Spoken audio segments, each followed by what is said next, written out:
हम बात करेंगे उसमें से पहले से एंडोप्लाज्मिक रेटिकुलम के बारे में। First of all endoplasmic reticulum है क्या?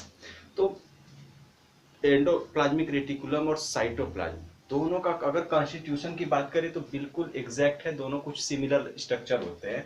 और एंडोप्लाज्मिक रेटिकुलम एक नेटवर्क, एक कहा जाए जाल बनाता है, नेटवर्क लाइक स्ट्रक्चर है जो कि कनेक्ट करता है एक प्लाज्मा मेम्ब्रेन को न्यूक्लियर मेम्ब्रेन से। ठीक है, प्लाज्मा मेम्ब्रेन को न्यूक्लियर मेम्ब्रेन से कनेक्ट करने का, अगर ये न्यूक्लियर मेम्ब्रेन है और ये प्लाज्मा मेम्ब्रेन है, इसको कनेक्ट करने का काम करता है। मीन्स अगर सीधे तरीके से बात करें तो अगर यहाँ पे कोई भी सब्सटेंस है जो इस न्यूक्लियस को चाहिए, इसके अंदर न्यूक्लियस हमारा मान लो न्यूक्लियस है, इस चीज को यहाँ तक पहुंचना है तो इसी एंडोप्लाज्मिक रेटिकुलम के थ्रू ट्रेवल करके पहुंचना है न्यूक्लियस तक।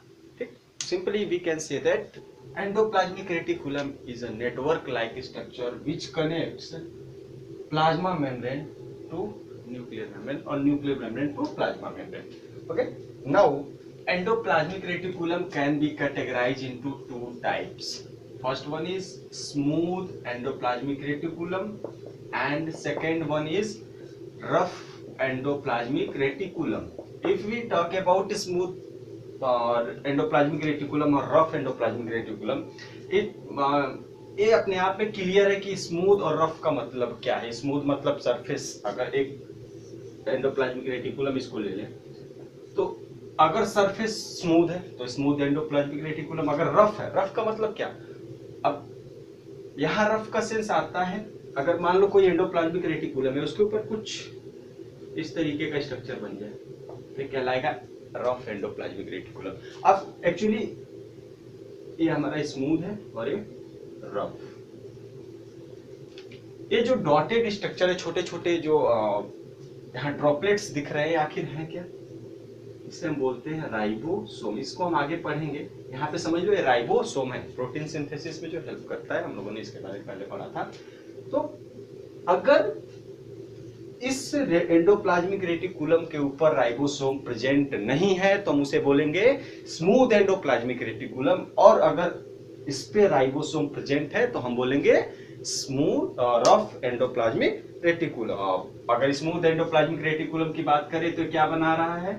फैट बना रहा है या फिर लिपिड का फॉर्मेशन कर रहा है। बड़ी इंपॉर्टेंट चीज है, पूछ देता है एक नंबर में कि स्मूथ एंडोप्लाज्मिक रेटिकुलम का रोल क्या है, तो तुम क्या बताओगे? फैट बना रहा है या फिर लिपिड बना रहा है। लेकिन अगर बात करें रफ एंडोप्लाज्मिक रेटिकुलम की तो सिंपल ही है। अब यहाँ पे आ जा रहा है कि भाई इसके साथ क्या है? राइबोसोम एसोसिएटेड है, और राइबोसोम क्या करता है? प्रोटीन सिंथेसिस में हेल्प करता है, प्रोटीन सिंथेसिस के लिए रिस्पॉन्सिबल है। तो ये सीधे सीधे किसको बनाएगा? प्रोटीन को बनाएगा। मींस अब कह सकते हैं कि एंडोप्लाज्मिक रेटिकुलम के थ्रू किसका फॉर्मेशन होता है? फैट, लिपिड एंड प्रोटीन का फॉर्मेशन होता है।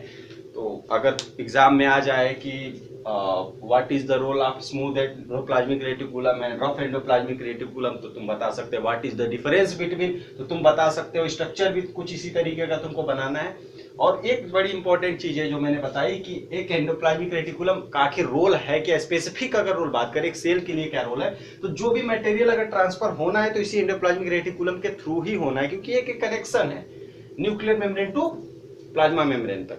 ठीक, आप अगर फंक्शन की बात करें, फंक्शन क्या क्या फंक्शंस हैं, तो सिंपली इसमें 3 या 4 इंपॉर्टेंट फंक्शंस हैं और उसको मैं नोट कर देता हूं। अगर बात करें इसके फंक्शंस की तो ठीक, पहला तो ट्रांसपोर्टेशन, मैंने पहले ही बता दिया। Transportation of material between different parts of the cytoplasm and also between the nucleus and cytoplasm। अभी मैंने बताया कि ये हमारी मान लो प्लाज्मा मेम्ब्रेन है और ये न्यूक्लियर मेम्ब्रेन है, इसके बीच में एक कनेक्शन है। तो भाई अब एक क्यों मैंने बोला साइटोप्लाज्म, बीच में तो साइटोप्लाज्म ही आ रहा है, तो यहाँ तक मान लो पहुंचा है, फिर यहाँ से ट्रांसफर हो जाए। तो एक पूरा का पूरा समझ एक वहां पे पाथ बनाता है जहां से प्लाज्मा मेम्ब्रेन, साइटोप्लाज्म और न्यूक्लियर मेम्ब्रेन के बीच एक कनेक्शन वहां पे बनता है। दूसरा है folding of proteins which are synthesized by ribosomes on rough endoplasmic reticulum। तीसरा और इम्पोर्टेंट जो फंक्शन है वो है detoxifying poisons and drugs out of the cell is the function of smooth endoplasmic reticulum। अब स्मूथ एंडोप्लाज्मिक रेटिकुलम का क्या है?